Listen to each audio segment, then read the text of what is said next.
well be included in this discussion. And I think it's very important that we understand why it's very important to have blood and blood products available for people living with social disease and hemophilia. And of course, after I speak, we will have persons living with blood disorders as well have an opportunity to discuss and inform people the real importance of blood and how it has affected them, how the communities have been able to support them, and what are the challenges that they will be facing. So what I'll be talking about is the importance of blood. Why is blood for blood disorders? Next slide, please.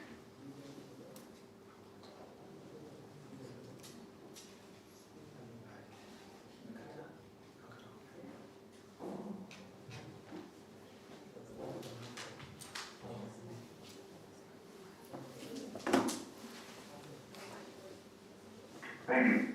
So I'll be discussing 8 areas of interest, why we should donate blood, and I think during this conference we've been able to discuss and learn as well the importance of blood.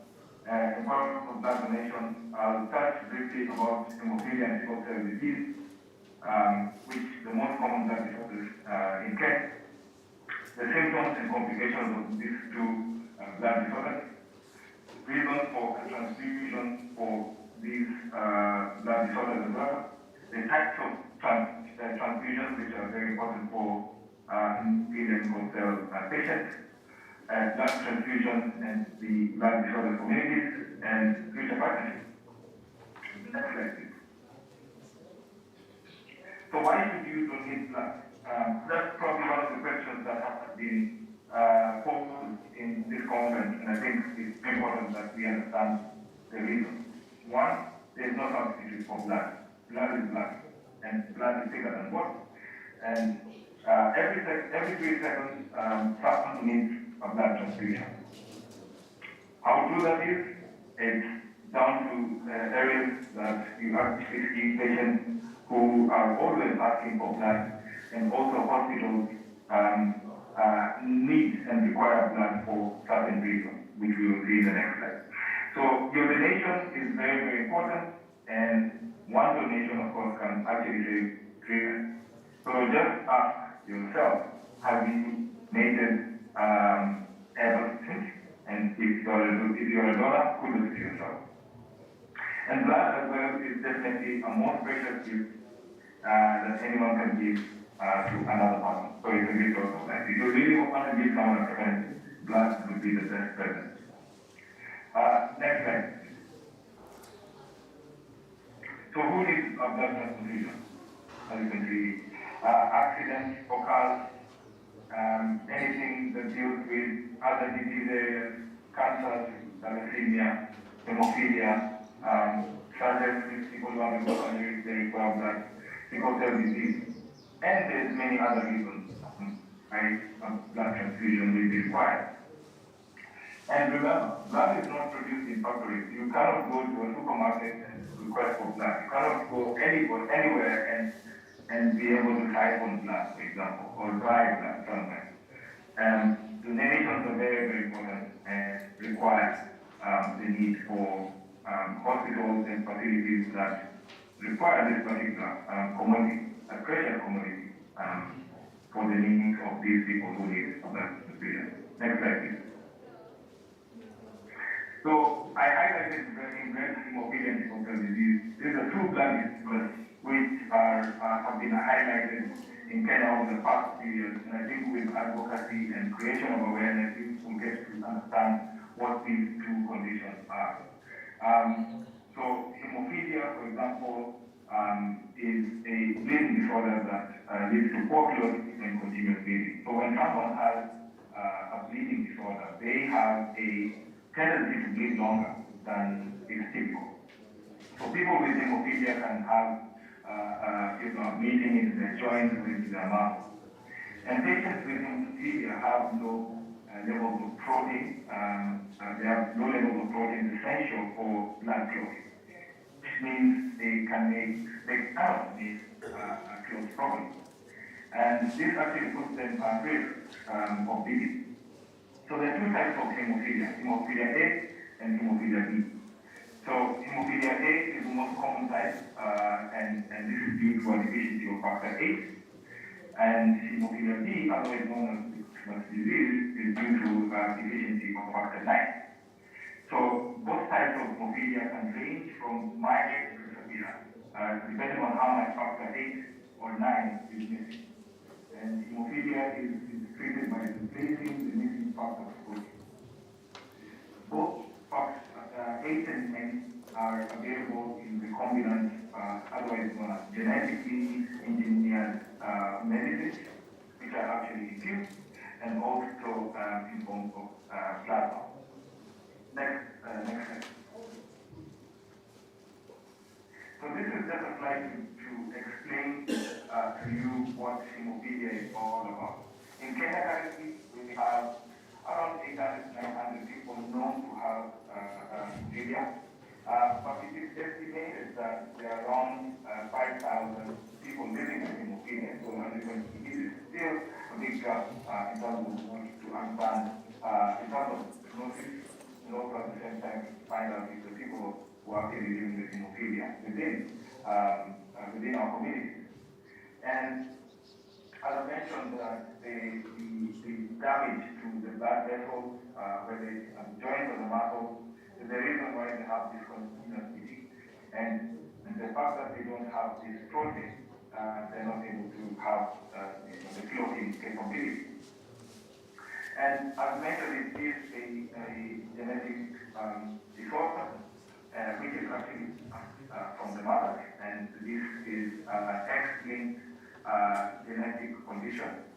And it mostly affects boys because of the fact that the X chromosome that is depicted from the mother and given to the son will have a 50% chance of a son having hemophilia. Although with that said, girls can also acquire this X chromosome and they become carriers. And as you can see, the cycle continues. Next slide, please. So, moving on to sickle cell disease, they are quite similar. It's an inherited blood disorder that affects red blood cells. So, when the sickle shaped cells, block small blood vessels, that blood can reach that part of the body.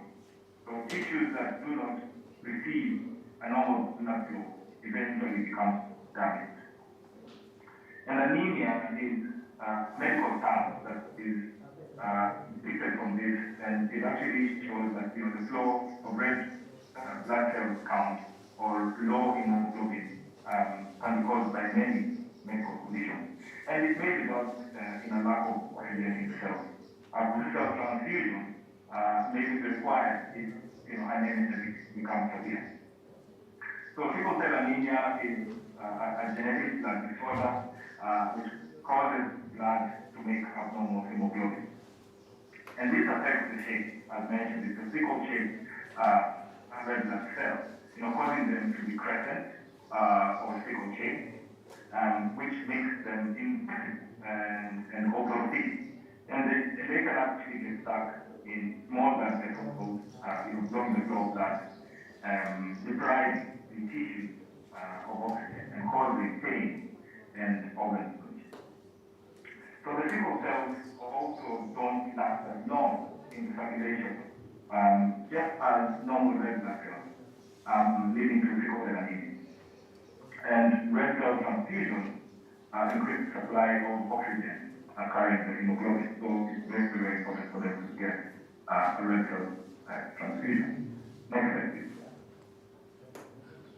So just from what I've explained about sickle cell disease, sickle cell anemia, you can see on the top where it's shown as A is the normal red blood cell, which is actually flowing in the blood vessel, and the B down there, it shows that there's issues when it comes to red blood cells which are sickle-shaped, where they become sticky and they block the vessel, and it actually creates this problem when they have pain and organ damage.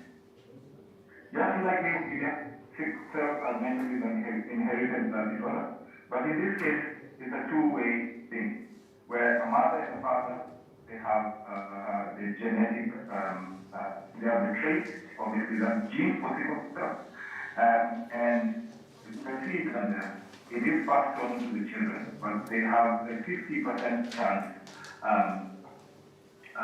of them of the child having the gene, and a 25% chance that the child has sickle cell disease or the gene, and a 25% chance of the child having sickle cell disease. So this is a two-way thing. Next, please. So these are the signs and symptoms. For hemophilia, they have bleeding across the part of the body from the normal sleep to the gums, swollen joints, bruises.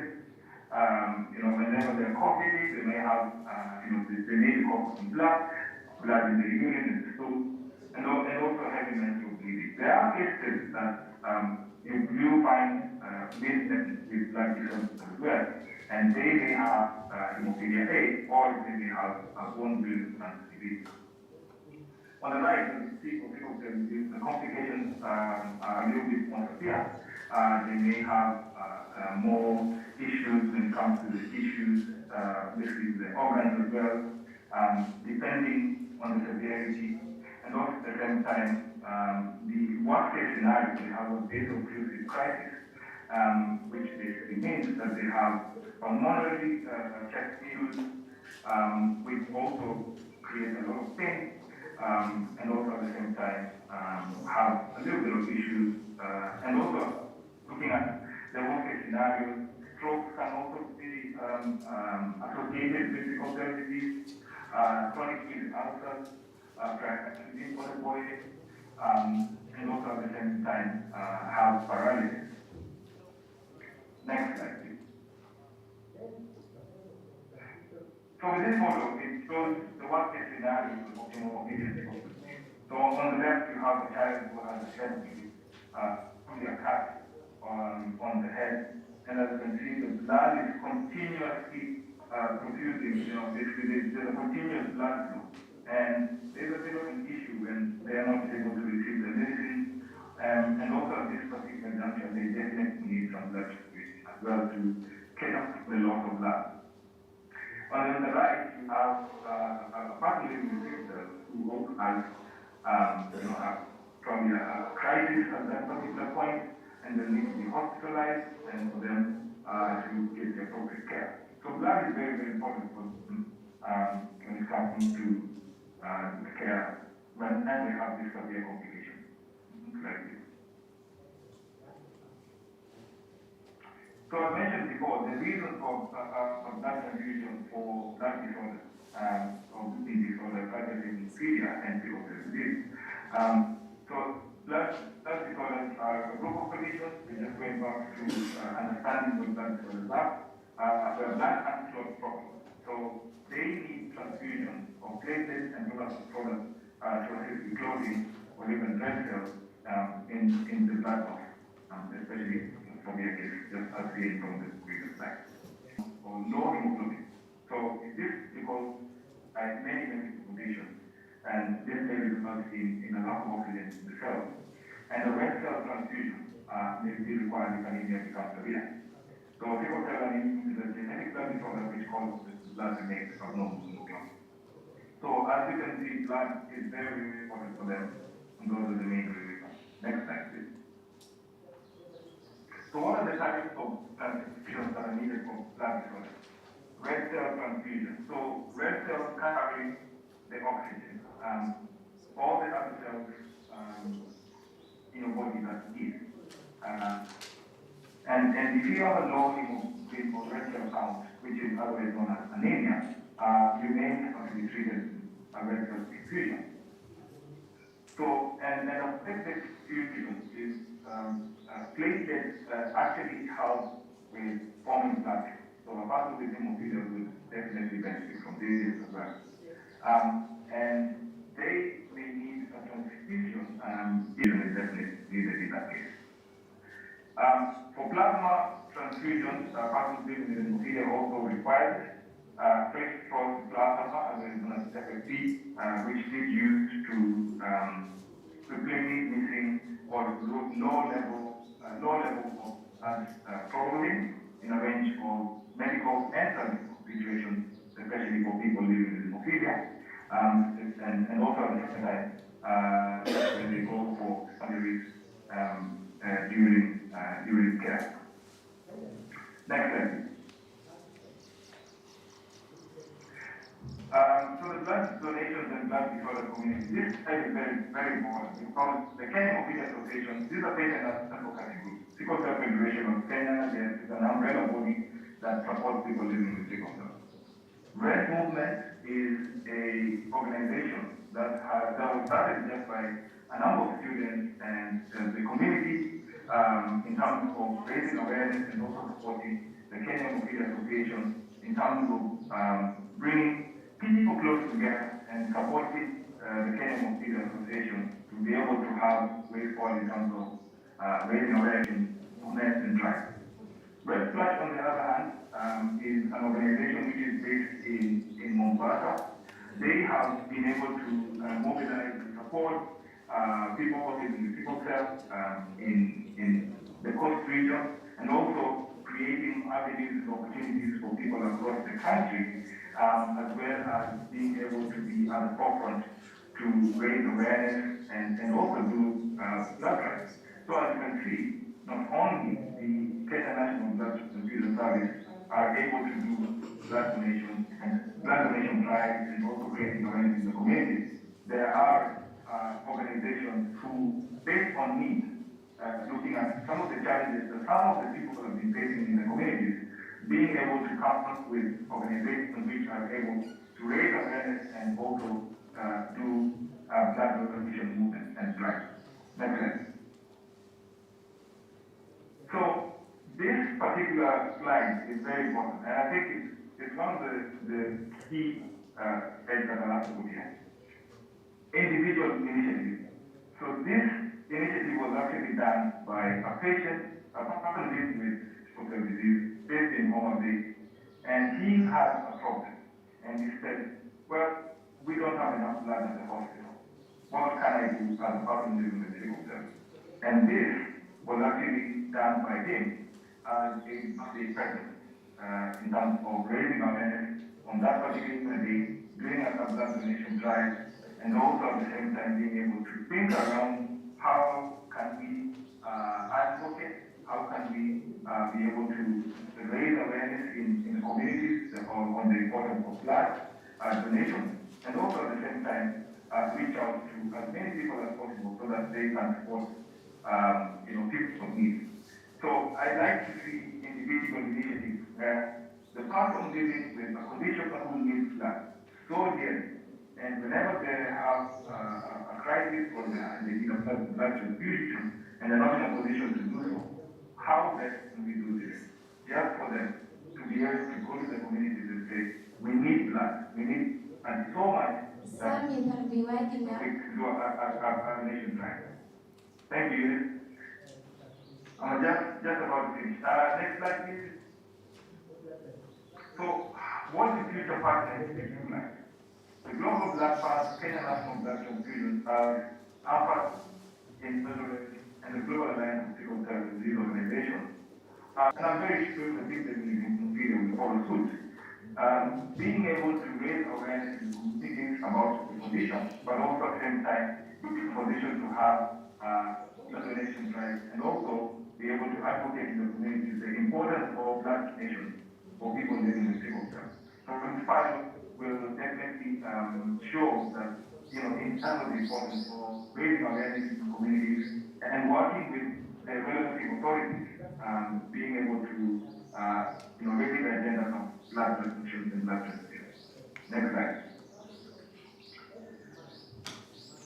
So these slides ask me about blood donation, but the people living with sickle cell and hemophilia who will be speaking after, they are the real advocates who will be able to speak about all their challenges, all their successes, and what they're going through, and how we work together to improve blood donation and also blood rates and blood transfusion services in the country.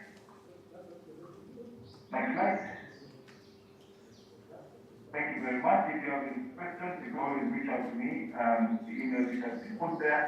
The consortium partner, AMPA, which is a consortium partner, Moi University, Moi Teaching and Referral Hospital, and the donor that supports the AMPA Hemophilia and Sickle Cell Disease Program, Indiana Hemophilia and Thrombosis Center. Thank you very much, Unity. Thank you. So we'll go over to Anthony to start us off.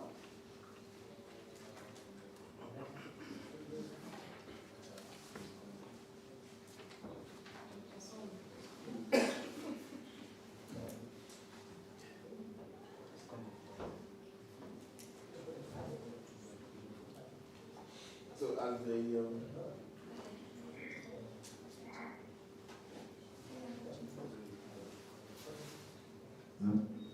yes, so as the slide, my name is Anthony Mene. I'm a patient, or let me say champion for hemophilia by virtue of the fact that I was diagnosed with hemophilia when I was 2 weeks old. So I have hemophilia type A. So I am an advocate for hemophilia and also an advocate of the High Court. I'm a lawyer by profession, and I'm happy to be here to tell you about living with hemophilia, what hemophilia is about, and generally my experience growing up with hemophilia. So I'm going to present on critical situations and benefits of blood for people living with hemophilia. So as you've heard from some, basically, hemophilia is a hereditary bleeding condition. Just give them a minute.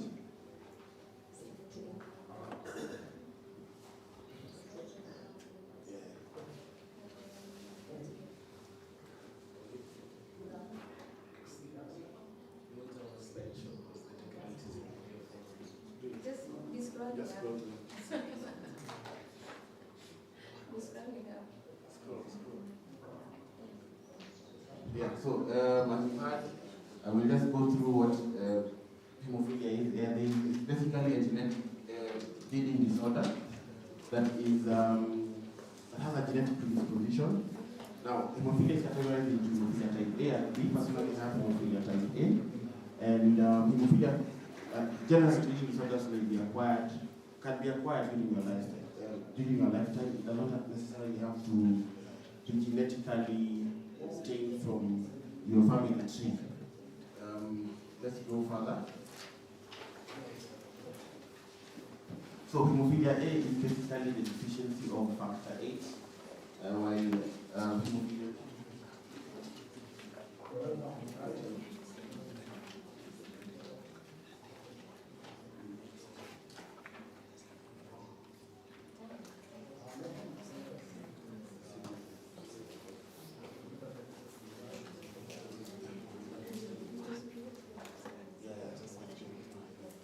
Yeah, so I will go through, because some already defined what hemophilia is. So I will just go through, as you've heard, hemophilia A and B is an X-linked genetic bleeding disorder.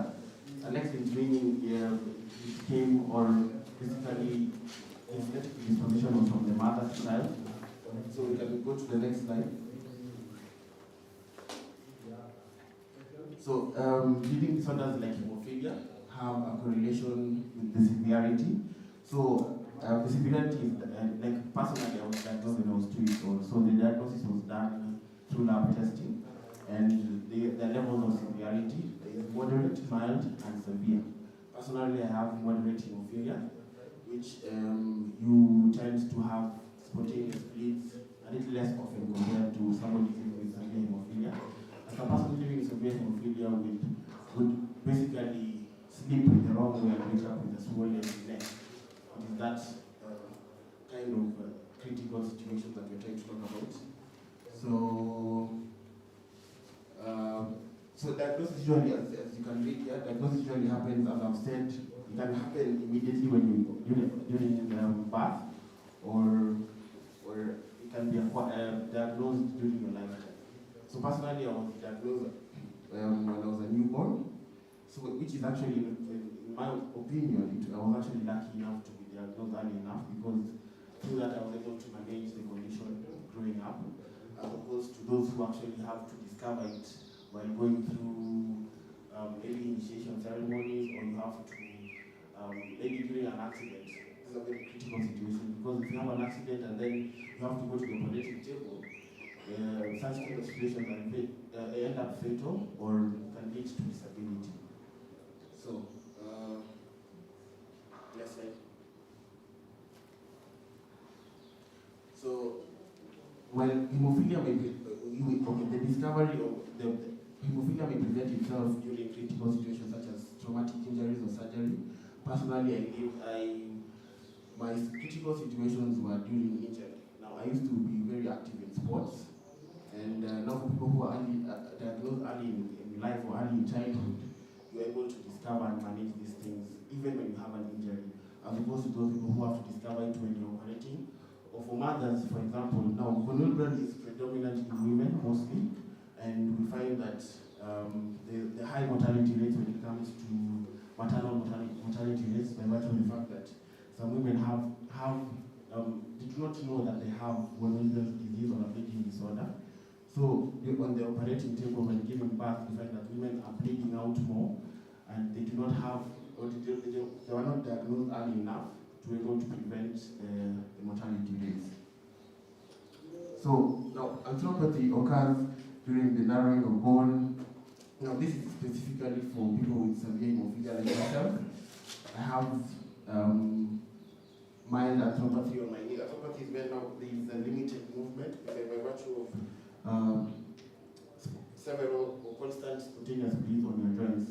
Now, the joint bleeds, the common joint bleeds are usually on your elbows, on your knees, and basically your elbows and your knees, mostly. So, when bleeding constantly occurs in the joint, it damages the joint. That causes now arthropathy. I know there are medics in the building, and maybe you can have more understanding. I'm explaining to you as a layman as opposed to a medic. So we can go to the next slide. So this is exactly how it presents itself. Your knee can grow to the size of a head sometimes. So even sometimes when you're going to the tailor, we have a difficulty telling you how big your suit can be, because your knee may become a head, the size of a head sometimes. So because of the constant bleed, your knees, it can cause the narrowing of cyst, the narrowing of the knees. So, how can I explain this? Can you go back to the other slide? So, with the arthropathy occurs, the joint narrowing bones and the cysts decrease the range of motion. So, you find that because of the damage and the constant bleeding to the joints, your joints become so narrowed and the movement is limited. So let's go down.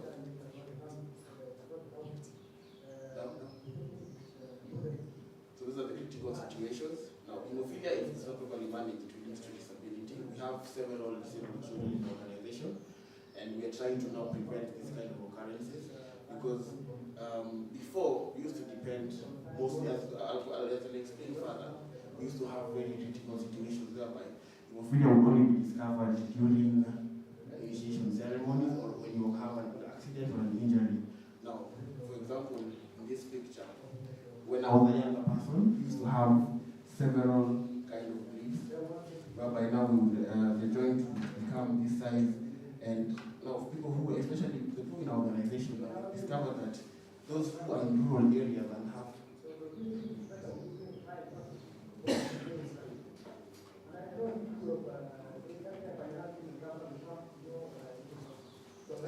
Are you able to see the pictures properly? Yes. Yeah, so we discovered in our organization that especially those who do not have access to good medical care and they are in rural areas, they tend to have severe kind of cases. Now, I was lucky enough to have access to medical care by virtue of my parents having medical insurance, which is not the kind of cases in most people.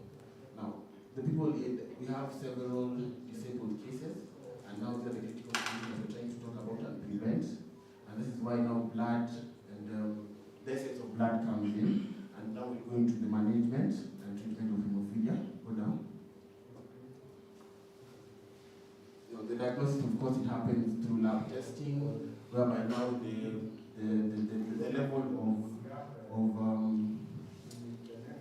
level of the clotting proteins in your blood is tested. That is the bleeding time, and okay, these are medical terms, so I will explain it as a layman. So when the diagnosis is done, they will test to how the level of severity.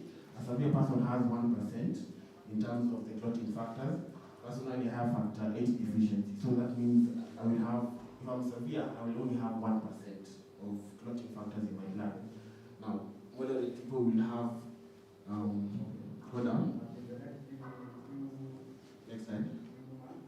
Moderate will have 2% concentration to about 30%.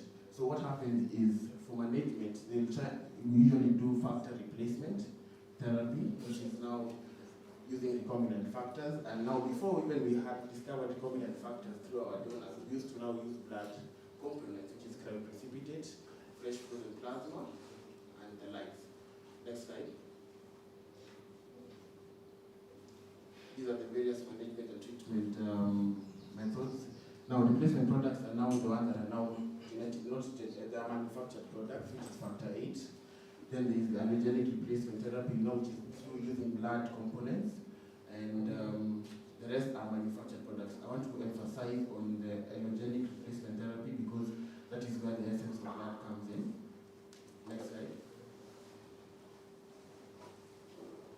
So this is where the essence of blood that I want to emphasize on. Now, before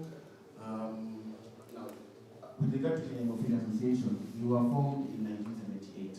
Growing up as a child, we never had recombinant factors. These manufactured products that I'm talking about were not available. So we were purely dependent on blood components, which is fresh frozen plasma and cryoprecipitate.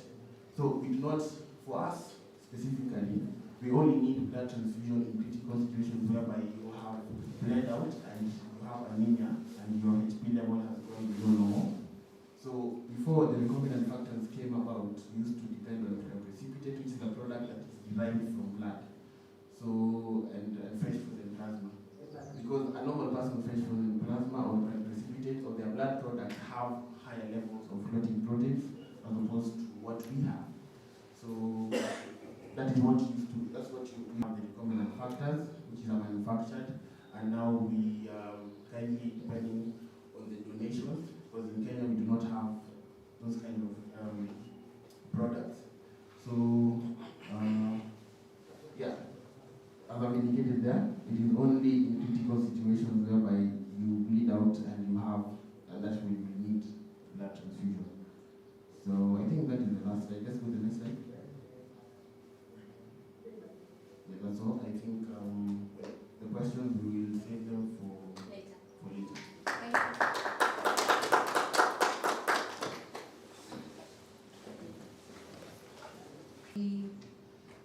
Giving us a story on herself and also just telling us more about sickle cell.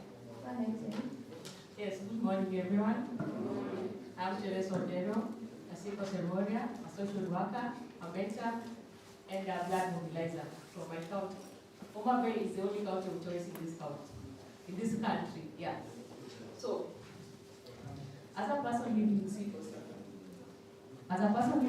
cell, we say blood is the only thing that we really depend on. Mostly, sickle cell is all about management. So if a child is born and is diagnosed early, there is a way of managing all these crises. And there's a way of also preventing our children to reach to the severe complications.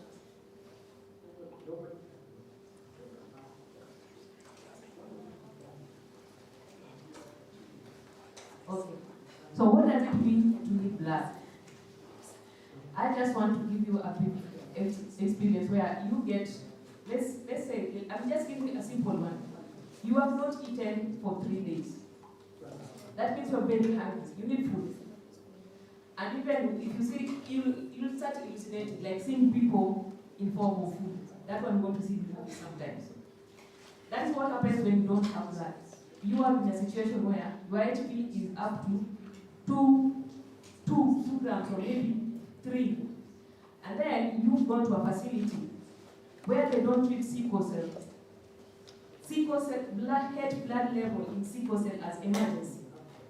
So that means everyone who works in that hospital with any blood group through accidents or mother is going to deliver, those people will be considered emergency cases as compared to a child who has come to the same facility with an HP of 2. That child will be put in waiting list.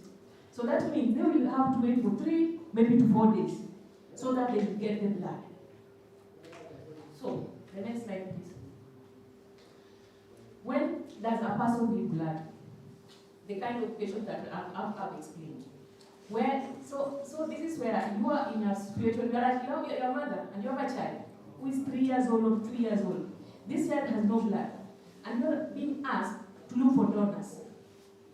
So, for instance, you travel. You know, sickle cell mostly are triggered when different climate changes.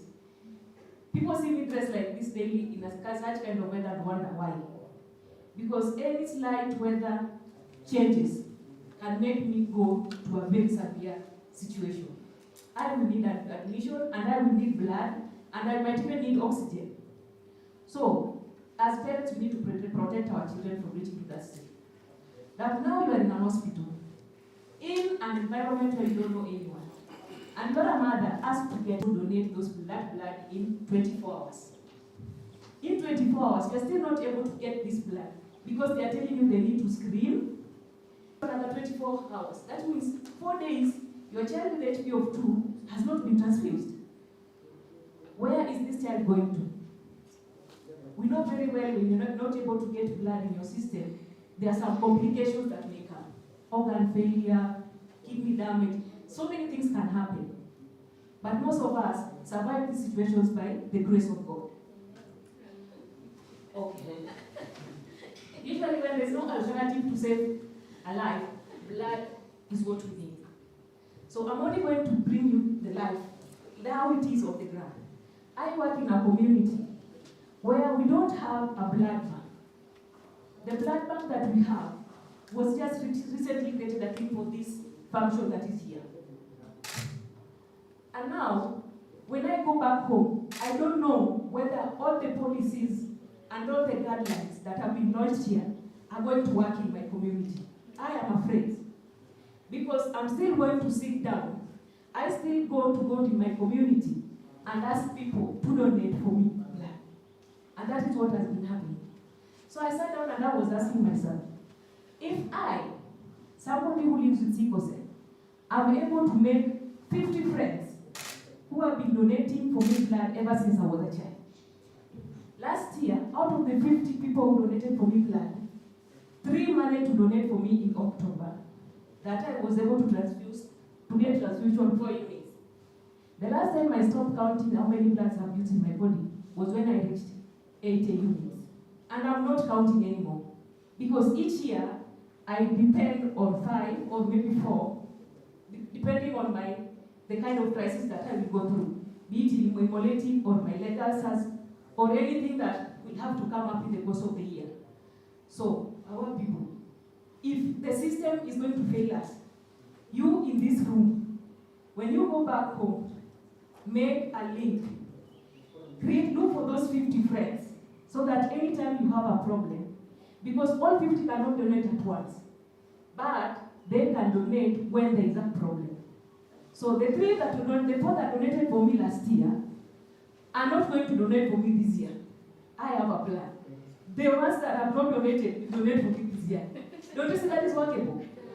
Why can't our own people in those big offices sit down and make a plan that is going to work for our system in our communities where we come from? The next slide, please. Okay, people living with chronic condition, general population. They have discussed hemophilia and sickle cell. We really need that blood. So, I was talking about being in a situation where you've not eaten for 3 days, and then you see food. How do you feel? Like you want to sit and eat everything like in one sitting, or even drink just everything at once. That is what happens when I see blood. When I have been in this hospital for 4 days or even 7 days with a HB of 4 that keeps on dropping because I'm not getting blood yet. They are still screening the one that was already donated. They are still looking for donors. There's still no blood for the blood bank. They're still waiting for reagents to be sent from a different county to another county, which is going to last for another 24 hours. So I'm really depending on the reagents that are going to be sent. The donor already donated 24 hours ago. I am not sure whether that blood is going to run through my veins. So the moment I see that nurse come with a tray of blood, it is my joy and it is my pride. My only prayer is one, that my vein do not fail me. Because in this situation, I have prayed severally until all my veins are no more. Sometimes they literally have to look for it until they give up. They tell me now, it is you and God. Ask God to do a miracle. But I always not give up. I just tell the doctor, no, it's me you're pricking. And I've not complained. Let's try one last chance. And they always get that one last chance. So, when that blood starts going through my veins, do you know the joy it is? It is so great that you feel like standing up and continue asking them, just take me to the kitchen and do the dishes for you. Or give me some work so that I can do this work as this blood enters my veins. That is the joy that you feel. Like, finally, God, finally, I'm going to see another day because somebody has donated a blood. And that blood is going through my veins right now. So, that is what we have. So, for our facilities, people with medical conditions like sickle cell and hemophilia are often in need of this blood. That means they would need more blood, more than once. And our donors sometimes get tired. That is why I was saying, when you have families and friends, people who really, you can call them anytime and they show up, they will never fail you. Our systems have failed us. And most of the time, that is why we hang on friends and family. Okay. This means that their life is dependable on willingness of people to donate. So, if I feel like coming to donate for you, if I don't feel like that means you're going to die. This is my second experience. I am in a proposal that mobilize for people in my community to donate blood for our children in the hospital. So apparently this day, I get a call from a mother. She has been in the hospital for 3 days. There is no blood. We look for blood, the blood bank. There is no blood. If you see the distance between Homa Bay and Kisumu, it is not near. So they keep on telling you our blood is coming from Kisumu. So patiently we will wait. So we get to mobilize people, we donate this blood, the blood is there. They want this blood to be taken to Kisumu for screening, and then they bring it back for this child to receive the blood. By the time this child is receiving the blood, they are due for discharge. The child cannot go home. Why? Because they are not able to raise the 5,000 shillings that is required for the blood substance that was offered. So, what are we giving these parents? Torture.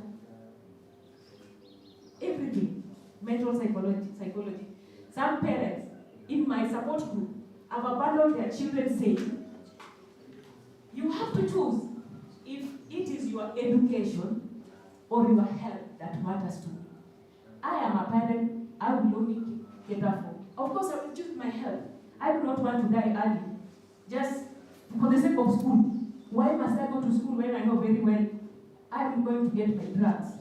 So, most of my people choose what works best for them. Even me, I will go for what works best for me. I will choose my life over education, over anything that you will offer me. Next slide, please. So, when you are sick, this is what happens. You are in the hospital, health provider identifies your need. You need blood. What happens is, they notify the blood bank. That is the system where they are telling us it's supposed to be like that. The blood bank is notified. A friend or a family is brought, they donate. Then the patient gets blood. But in our communities, it doesn't happen this way. The standard procedures and the guidelines that we are launching here, they do not apply to some of us where we come from. So as much as you're bringing me to this place and telling me about standard procedures, telling me about guidelines, these things have never worked.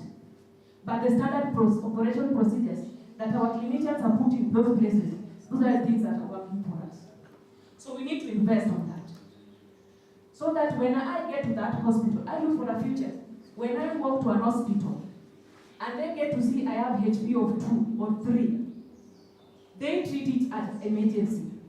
And I get that blood in less than 24 hours. So that I can go back outside there and be productive. Getting blood is harder for people with blood group O negative or O positive, because O positive is considered universal donor. So when everybody walks to the hospital, they get it. They give it the first priority. But when I have sickle cell and I work with blood group O positive, but I'm admitted, I'm required to get that blood, I'm not able to get it because I'll have to wait for them to treat the emergency cases, because my case is not emergency to anyone. Thank you. The next slide, please. So sometimes I get to ask myself, is it because understaffing or because of our medical systems are not, there's nobody who is following all these systems, and there's nobody who is in charge to take care of, to ensure that I get the best as a person who needs all these services. Okay, challenges for our blood system. Those are the things that I've already mentioned. But recommendation, we need to develop blood policy for persons living with rare conditions. We need to have a policy that guides all this. We need to gather data on blood based on conditions. We need to do that as a country. Also, we need to exempt people with blood condition from retirement to produce a blood donor. It is so frustrating when I am hanging to the little faith of overcoming this situation the next day, and you're busy telling me, my dear, and nurse walks to me and tells me like, ita watu wako. Well, like, where do I call them from? I am in a place where watu wangu hawango. You need to be mtu wangu. You are the first person who need to donate that for me. But asking me to call my people, sometimes you're telling me, you know, if you don't get this, you're going to die in the next 24 hours. Who wants to see their death coming and wait for it? None of us. So sometimes I feel my people, my ministry, the Ministry of Health that deals with all this, have failed with all the procedures that they have put in place. Enhancing trust for the system. You know, right now, when I go to the community and ask people to donate, the first question I get from them, how sure am I that that blood is going to be given to you? You're not going to get it. I'm not coming to donate. That is one of the challenges that I face. The second one, they say, now that you're always busy asking people to donate and take this blood to the referral. Right now, if I get an accident outside there, I am the donor who donated yesterday, and I go to the same facility needed that blood, will I get it? They will be asked to do the same thing that have always been asked to do so many years. We need to stop that from happening. The same donor, I go back to them and ask them, please donate, we have a child with this kind of condition that needs to be given blood. And this is the question I get. I don't care about the system. The system has failed us. So we don't trust the system anymore. Tell that mother Jipani. So when a human being, when we know very well service to humanity, service to God, begins to reason like that, then there's something wrong somewhere. What are we doing? All of us in all these places that we sit, we are policies makers. And we have failed our children. And we're still failing them. I will leave the burden with you. I'm not carrying any. We need to exempt donors from the need to find donors when they need blood as an incentive. It should not be like when I come to donate, it's bread and soda for me. Because they have seen it for so many years as an incentive. Like, at the end of the day, soda.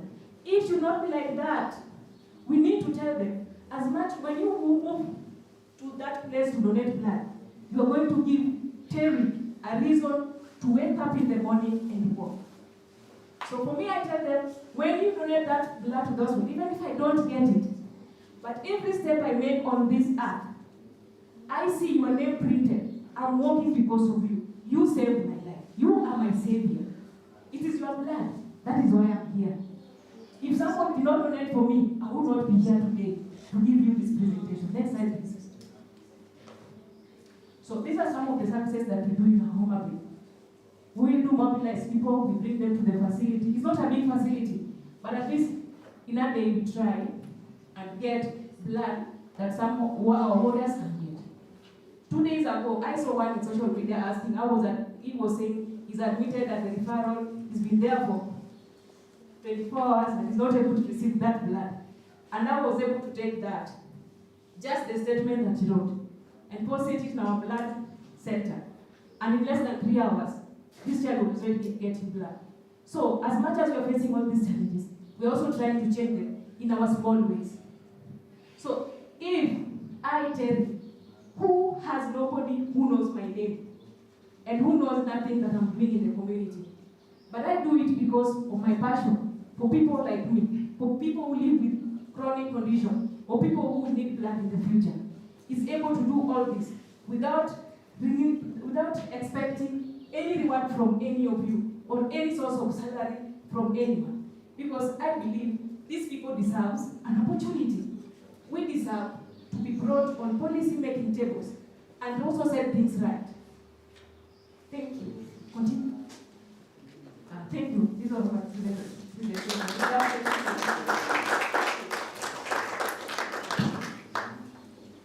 So we have our last speaker, Dennis Ruto, to just talk a few minutes about hemophilia, then we take questions, because I know our time has really gone.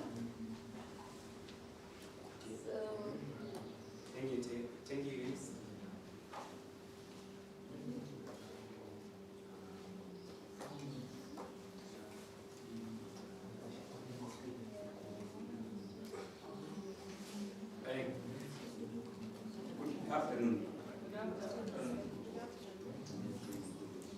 Good afternoon. God is good. All the time. Okay, thank you. My name is Dennis Ruto. I have hemophilia is severe. As it has been outlined more about hemophilia, I think I will not talk much. I'm going to present the theme hemophilia and living with fear. The next slide. So already as been outlined, hemophilia is a bleeding condition where blood does not clot normally. So in my brief introduction, I was born in a rural interior regions of Kerio Valley in Marakwet, whereby getting medication was very hard. The area does not have any facility that you can get the blood transfusion. So during those times, it was very hard to get the blood transfusion. So most of the times, whenever I was in need of blood transfusion, I was to go to a nearby mission hospital. It's called Kapsawar Mission Hospital, which take a lot of time as you travel up to there. So when I was reaching there already, a lot of blood has occurred to me. So that's why you see me. I have a lot of disability because of accessibility of medication, and then the people are not aware about the hemophilia. Even when you reach at the hospital level, doctors even do not know what is causing the bleeding. So it ended up me having this nature of disability that I currently have when I was a young boy. Next slide. So most of the times, you know, in rural areas, they consider when you have a certain condition which people have never seen. Okay? You just bleed spontaneously without any know-how. So people consider you that maybe there's something that's happening in your family. So most of the times, even me personally, my parents took me to sorcery, the witchcraft. I remember they do some herbs, but with aim of healing me, but it didn't work. I ended up telling my parents there is no need for them to take me through such scenarios because there is no any indication of positive feedback. So I take my own initiative and I told my parents, let's stop that. Next slide. So, according to my view, why living with bleeding disorder means living with fear. Fear of dental work. You know, as hemophilia patients, whenever you remove her, during the extraction of teeth, of dental works, always there is a lot of bleeding, spontaneous bleeding. So, stopping those bleedings is very hard. So, sometimes even you fear what will happen if I'm going to do extraction. So, there is that fear of physical activities. Me personally, I cannot run, I cannot skate. So, most like playing football, I cannot play. Doing hard works, I cannot. So, you avoid physical activities that might lead to fear, that might lead to bleedings. So fear of pain, like me, whenever I have a pain in the joints, it's very painful, because the blood in the joints distress the veins, so it leads a lot of pain. Fear of stress you encounter to your family and yourself. You know, as you have this bleeding condition, most of them you are hospitalized. So you feel you are giving your family a lot of stress. So you feel that you are a burden to their family. Another fear is fear of clinicians and doctors. Example, a female who has a bleeding condition and maybe you are pregnant and you wanted to do a CS delivery. You know, doctors will fear what will happen. Will there be a blood? So there is that fear. Another one is fear of. Next slide, please.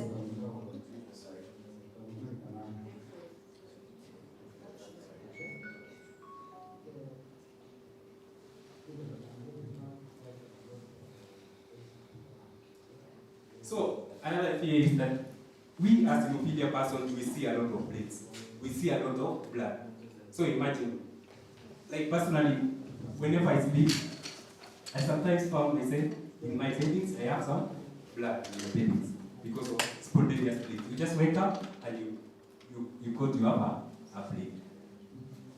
And then fear of stressful situations. You know, in the community level, you don't associate with other activities, so most of the time you are indoors, you cannot play, so you found yourself you have that stressful moment.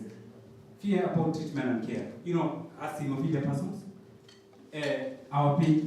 most of them we have the injection and then using the needles. So there is a lot of pain and treatment, even fear of being transfused the blood. As hemophilia person, we have a fear of getting a job. You know, some job activities require physical activities. So sometimes you get yourself, your boss assigned you to do some task. Maybe through that work, you have a bleed. When you tell your boss, your boss might tell you are not constructive, you are not doing good work. So you may end up being fired. Another one is fear of blood infections. So without proper mapping of blood and blood products, it might lead to infections such as HCV, HPV, AIDS. I remember there is a hemophilia person who was having hemophilia A severe and they required blood. No, they didn't do proper screening and they end up getting HIV/AIDS. So having HIV/AIDS and hemophilia at the same time, it created more problem to him until at the end he died. Yeah, next slide. So, like me, this is 2020, recent one. He was having an eye bleed. As you see, it's my left eye bleed. It's only good. It kept healing through the medication process. You see, it was bad. Don't know. Yeah, it's only good. This thing will be effects. Next slide. How did I cope with hemophilia condition? Next. Through my story, this is my story when I was a toddler. several, in Marakwet region, it's a stone area, hilly. So most of the time, stone whenever tied me, I was having bleed. And most of the time I was staying in the hospital when I was toddler, preschool, and at teenage age. Most of the time I was transfused a lot of blood. Like when I was at preschool, that's the age of 3 to 5. Most of the time I spent like more than 6 months in this book. And the price that was given is uncountable. Next slide. Even at high school, no, I was having a blood stool, and I didn't know the repercussion if I was having the internal bleeding, the GI bleeding. That's my intestinal bleeding. So I ended up having a HP of like 4.4. I was having a lot of severe headache. I could not eat, but I was not understanding what was the problem. But it was the internal bleeding. Realizing it was late, I was admitted, I was given several pints of blood, So you see, without those pints of blood, ningekuwa hapa kweli? Yeah, sure. Next slide. So how hemophilia has affected me as a person with a bleeding condition. The next slide. So, as you see me, I have a lot of deformities. This is through the bleeding episodes in my joints. So imagine I bleed in the joint, it mixed with blood and the joint. What happened? I think doctors must know about what will happen in the joint. So arthritis and me, we are together. You imagine that situation. So financial and emotional struggles. So as my parents, surely they spend a lot of money.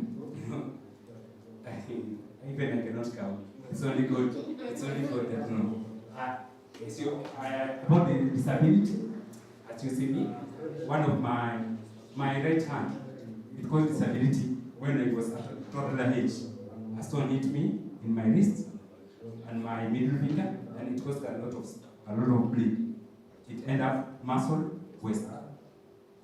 That's how it caused disability of my right hand, and I end up using my left hand. I use my left hand mostly, writing, doing most of the activities. Yeah, everything is possible as long as you have another alternative. That's why God provided alternative. High dependency level. So when I was young, everything I was depending from the parents. Everything. I could not go to asthma. Everything is from parents. So depression. Sometimes I'm using crutches to walk. So imagine, what will your friends tell you? You have your friends, you have your family, and you have that depression between you and your family. Next slide. How do I give back to the society as an advocate of hemophilia and the bleeding condition? Next slide. So this is me. I always do advocacy through Kenya Hemophilia Association and other sectors, so that those who have the condition, at least they can be recognized having the condition and they can be treated. Like most of the hemophilia boys, most of them, maybe the doctors have not identified that they have the condition. So circumcision, during the circumcision, they end up circumcising the boy without maybe he has the moderate hemophilia. Moderate hemophilia or mild. It's not easily identified because most of mortality deaths is caused at early age. So we don't reach at puberty. So I think most of us are not there, and some of us, we are the survivors. I think we thank God for that. And that's why we are doing organizations and creating awareness about the condition and more about the blood and blood products. I think I will involve much more about the blood products since I was not much more involved about it. And through this program, my first internship program, I started at Nakuru Regional Blood Transfusion Center, and I got my boss. My boss was the best. He understood the situation. Yeah, about the blood and encourage. And my boss is here. Please clap for him. Thank you so much, Irene. We shall work together. Currently, I have the courage. He was not having the courage even to talk in front of people. I think this is my first talk. You can imagine? I was saying, what will I say? Wow, thank you. Next slide. Okay. thank you. This is my end of presentation. In case you want to coordinate to me, this is my contact, my email. Thank you so much.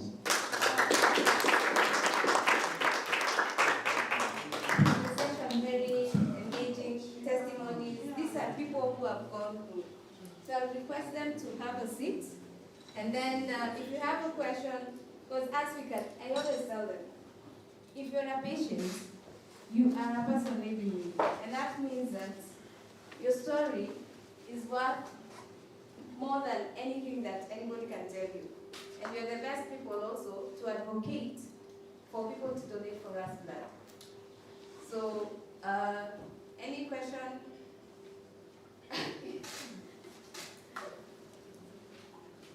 So I'll start with the gentleman and then I come to the lady. Thanks so much. So, my name is German Sakai. I'm here because of the movement and Kenya Youth Association. First, I work as a research assistant at the University of Nairobi. The first thing I want to say is, these guys have really educated us. They know their things, so I believe it was more or less of a lecture to me as a medical person. So everyone appreciates the time we took to prepare for these sessions, and it helps us the audience. Not everyone is a medic, not everyone is a patient. So I believe it's a good approach as a patient to understand what you're suffering from, and then of course know how to bring out the experiences. The bit about this session is really different than a plenary. A plenary is a PowerPoint. This is a life story. So I believe, at our personal level, there are things you can pursue. I think the thing about jobs in Kenya, whereby you get a job because you're not a person, it seems to do the same thing in blood. You get blood because of who you know. So everything, especially from Teresa's story, there's a way you can go about it. Having those communities and everything, whereby we can have a blood bank. Instead of people being asked to donate blood just because they're sick, we can have proper systems which can ensure constant supply of blood and everything.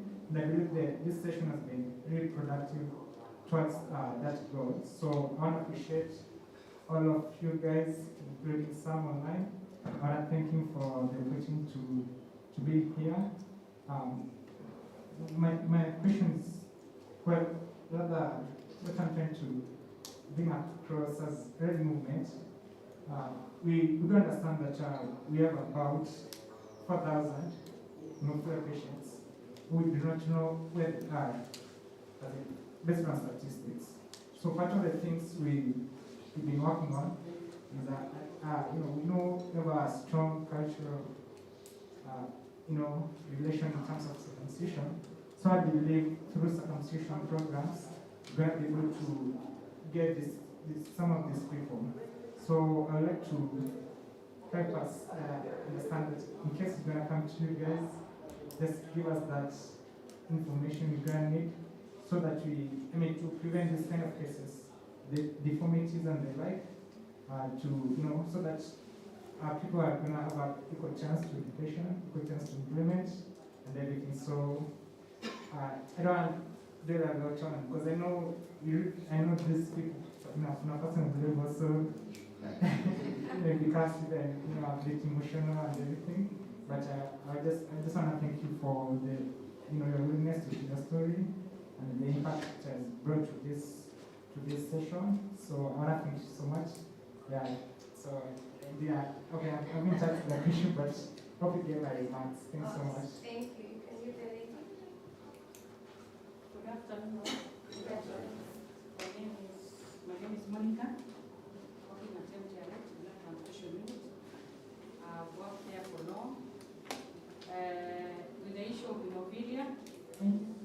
of hemophilia, we have been preparing, especially those young men when they are going for initiation for cryoprecipitate.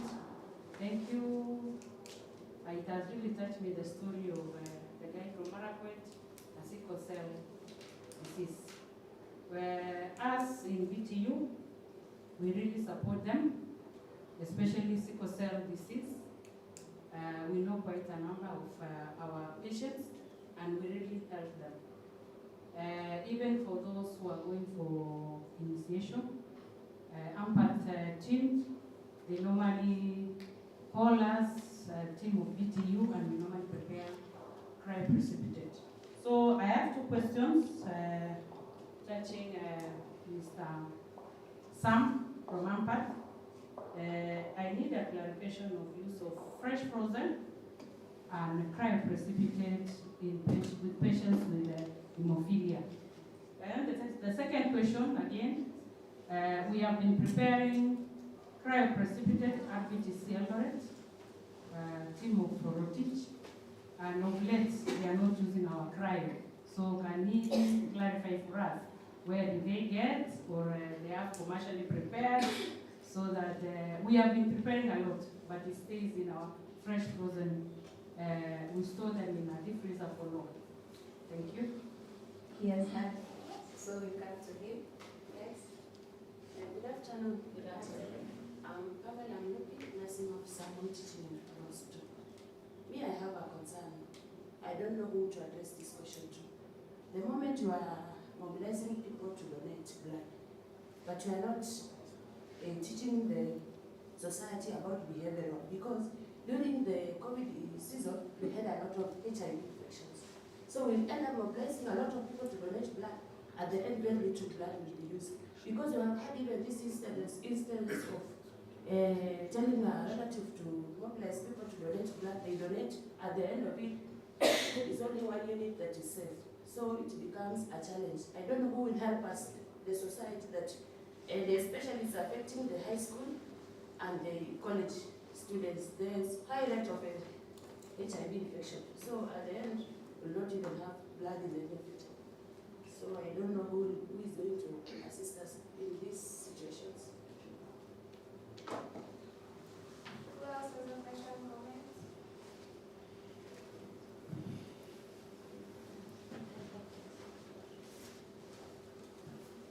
Hi everyone, my name is Kamecha from O Negative organization. We always champion for O Negative patients. We respond to their needs.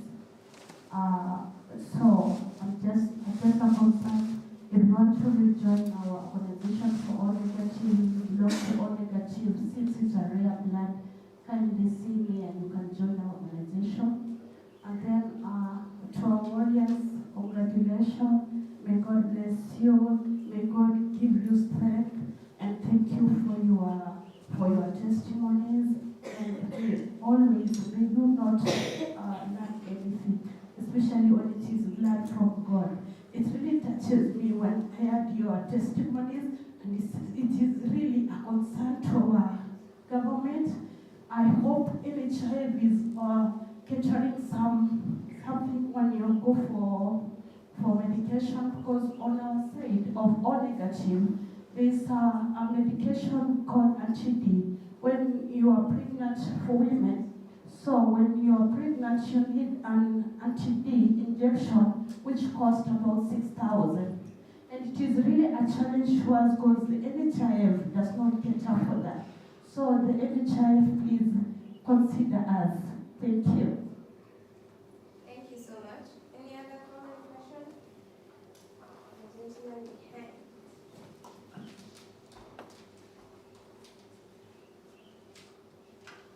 Thank you. My name is David from Staff Kenya. I actually wanted to comment on her question. I don't know her name, sorry. She was talking about blood donation and how blood is wasted. And I was just thinking about that while the speakers were giving their presentations. So we're in this event where we have been invited by the ministry. Why can't we just I've seen that we rely mostly on blood mobilizations. And as you can see, people mobilize people like in every 3 or 4 months, and you find that you collect a lot of blood and a lot of blood is wasted because the lifetime of blood, the lifeline is quite short, doesn't go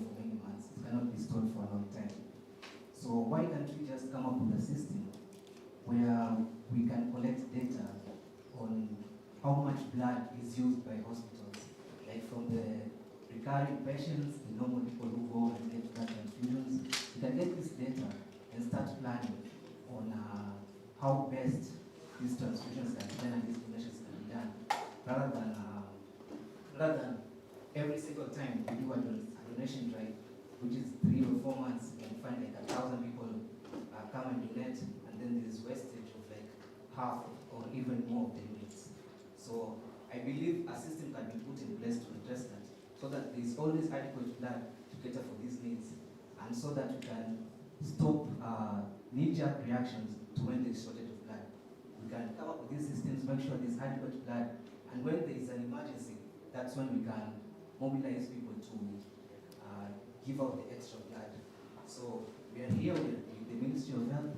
It's something they can do, it's something they can plan, rather than just giving out regulations for these things. It's something that can actually be planned, because it's all just statistics and data that's needed. And I believe there are brilliant minds out here, and they can address the situation. Thank you so much, David. And I'll go to Sam. Sam, let me answer the 2 questions.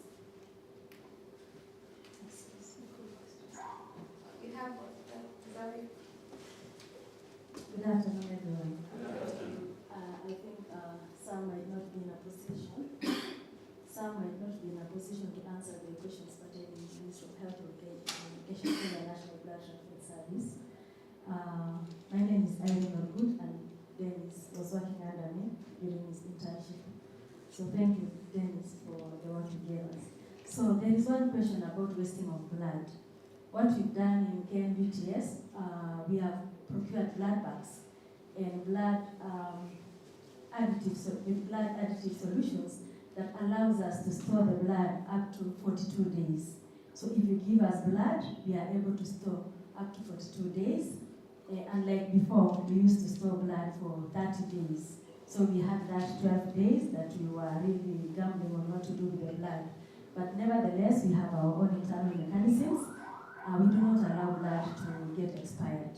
When blood is almost expiring, we have SOPs to allow us to push to sites that are in demand at that particular time. So let me assure you, no blood gets wasted at the moment in the country. We have systems, we have good systems. The blood bags that are storing blood for 42 days are very expensive, and I'm glad to say that the ministry has bought those blood bags. We have the question of relative donors, that we receive a lot of blood from relative donations, and these donations turn out to be positive. We have put systems also to ensure that if you donate blood and you turn to be a TTI positive, it doesn't matter if it's HIV, hepatitis B, hepatitis C, or what. We refer you to the clinician and we log you out of our system, because we have handed you over to the team who will support you. Initially, we would see people who test positive come back to donate again and raising the statistics. But at the moment, you cannot donate blood twice. Once you turn positive, we mark it in the system and we do some post-donation counseling for you, and we hand you safely to the clinicians who will support you and start the ARVs and the management. So that system is there, that system is alive. Thank you for that question. During COVID, we were hit by the scarcity of blood donation, because all our donors refused to come to the blood bank as volunteers. For Nakuru region, we are just adjacent to the COVID center. And every time they would come, they would see those COVID guys donned into that PPE, and they were looking very scary. And the donors would go back from the gate and tell us, come back to the estate. And we were going now to the estate. You can imagine going to the estate. We were even going house to house. It was really a challenge to us. And now they are coming back again. And that is why we went back to replacement donations. Not only as Kenya, even the US blood banks were hit by COVID. I could see the US government calling for donors to come out. So this was an international problem, but we thank God in Kenya that we managed to do that. Nevertheless, we are trying our best to ensure that the replacement donations, the family donors, are converted into voluntary donors, and that will keep the blood bank alive. We have a question that, I think there was another question about Homa Bay. We launched a policy, the CS launched a policy called Intergovernmental Policy. It's one of the policies that was launched. This will enable the counties, like now Homa Bay, to conduct their blood donations. Initially, we were having Homa Bay going all the way to Kisumu. Why should the Homa Bay team go and rely with blood that has been donated by people of Kisumu? And yet we have people in Homa Bay. So the intergovernmental policy is allowing all the 48 county governments to have their own blood banks. What we are saying as KNBGS, as the Ministry of Health, is that let us do the screening, let us remain with the testing for the quality of that service. But the collection, let us start the conversations, let us write on that policy, let us uphold that intergovernmental policy, start the conversation in Homa Bay now, let the border riders in Homa Bay go to the Homa Bay Blood Transfusion Center. Let the community know that we have a blood transfusion center. The KNBGS is going to give them the blood bags, and we are going to ensure the staff are able to do that. So, there is no reason why anyone should be crying now in Kenya. This policy has carried all of us. So let's start the conversation, and you will see changes in Homa Bay. Thank you so much. Maybe I can answer the question. For the AMPAC, Can you hear me? yes, we can. For the AMPAC side, kindly answer quickly. Yes. Because we need Yes, to... absolutely. So thank you, Monica, for giving the question. And I think you made it absolutely clear. You've been working with us for many years. And I think the blood disorder community has evolved over the years in terms of medicines and care. And it's only the part of understanding precipitate and FFP, fresh frozen plasma for hemophilia care. And that's way before factor concentrates was available. And it has also evolved to have long-acting medicines for people living with hemophilia. As much as we say that it has evolved to the point where basically people living with hemophilia may not necessarily need both fresh frozen plasma or cryoprecipitate as much as the fact that in long-acting medicines for them, it's still very important for the facility to have it, especially for the anticoagulation clinics and also other anticoagulation, obviously, other anticoagulation diseases that may come around when it comes to them requiring cryoprecipitate and so on and so forth. For hemophilia, I think a lot has evolved over time. Probably maybe because the nation people living with hemophilia are not needing it anymore, so to speak. But they still need, just in case there is no factor concentrate, no which is long-acting medicines for patients with hemophilia. And at the same time, we are actually getting more people living with hemophilia diagnosed. Women with blood disorders being diagnosed as well. But there is still an importance of the use of fresh frozen plasma and cryoprecipitate. But I think it's a conversation that still needs to be engaged and to see how best we can use products appropriately and for whom and for what purpose. But even with that said, hemophilia, obviously, the blood disorder community are working together as we speak. Hemophilia and sickle cell disease to have this conversation, raise awareness, and also at the same time have the way forward in terms of blood donors and blood transfusion services for both communities. As much as hemophilia may not necessarily need, fresh frozen plasma or cryoprecipitate as much, the sickle cell community will definitely ride along that base that definitely need blood as well, because they have more numbers. So it is a working relationship to see how we can work together for hemophilia, people living with hemophilia and sickle cell disease, but also at the same time raise awareness and see how best we can work together on that.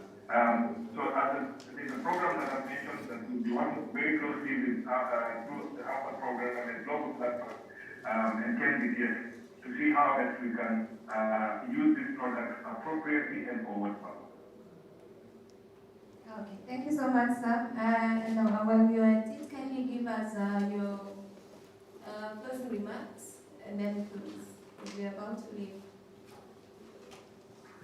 Okay, thank you very much. I think as an advocacy relations consultant, working very closely with people living with hemophilia and sickle cell disease or with the blood disorder community, it's a great opportunity to have this conversation now. And I think, as Madam Irene has just put it, you know, it's easier said than done. And Terry made it very clear, and seeing on the ground is very different.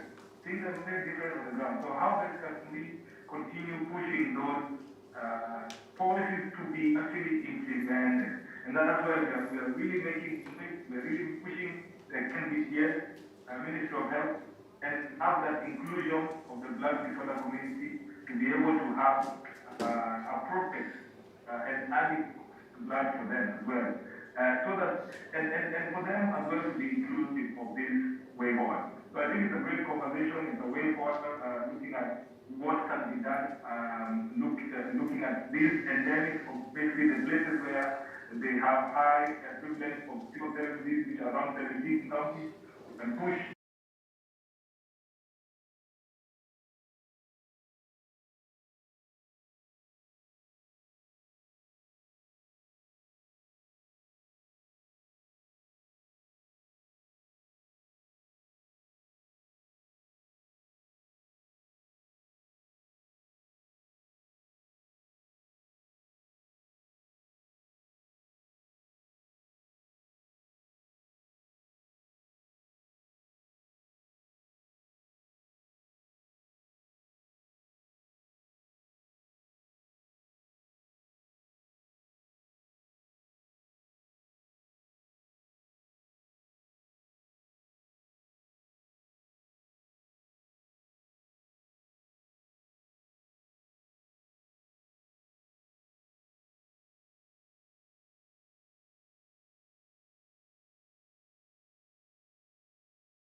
No, you are a normal person. You take 120 to regenerate your blood. A patient with sickle cell only takes 20 days. And that's why we become so anemic. That's why we always have to ask for blood. And you remember when I started this session and said, by the end of this meeting, we need to have collaboration, networking. Way forward is to make sure that we work together as a team and we do not discriminate these people. Give them a job opportunity. The way Dennis was given a job opportunity. We have brilliant minds. I'm just sick for a minute and the next minute I'm fine and ready to battle every day. So I'll give the mic to Irene, who wants to gift our speakers, plus the one online. So Irene. Asante sana. Let's clap for our panelists. Mine is just to let you know that we are there for you as your blood bankers. You can see MTRH, they are saying they have cryoprecipitates that are expiring. We need to link up with them and don't lose hope. So thank you for the good job. Advocacy, that is the way forward. We are going to work together. I would like now us to give them some gifts. I would like to invite Mr. Gatimo. Mr. Gatimo is the Kenyan National Blood Transfusion and Transplant Service Engineer.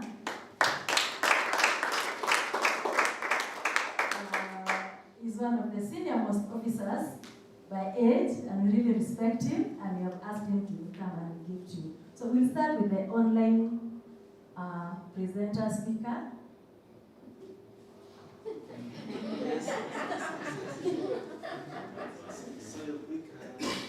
Yes, I'll pick on his behalf. Yes. So, sir. So, this is your... Listen. Wow, thank you very much. This is your gift. You can all clap for me. You can take that on behalf of myself, and thank you very much for that. Some you have to pay before you get it. Yes. You have to pay before you get it. Okay. Because I'm the carrier. Congratulations. Okay. So we are going to give our next speaker, that is Terry. Terry. Congratulations, Terry. Thank you so much. Terry. Thank you. Aha, Dennis. Congratulations. Thank you for the good work that you This did side, for us. this side, please. This side. What is This this? side. Yes. For your mess. So yes. Thank you so much. Your back. Yeah. And she's telling me she will make sure I teach him how to advocate. she teaches you well how to advocate and will be one of the best. Yes. We wish you well. Eunice Owino. Oh, okay. Congratulations, Eunice. Thank you so much, sir. Thank you for the good work. Yes. Thank you.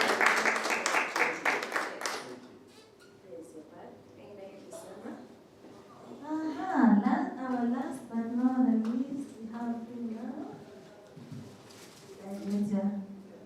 The lawyer. Oh, Jack.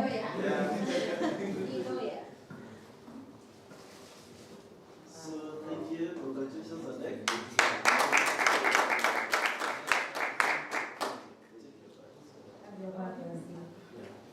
So back to you. Thank you. So I believe we can still have the rising.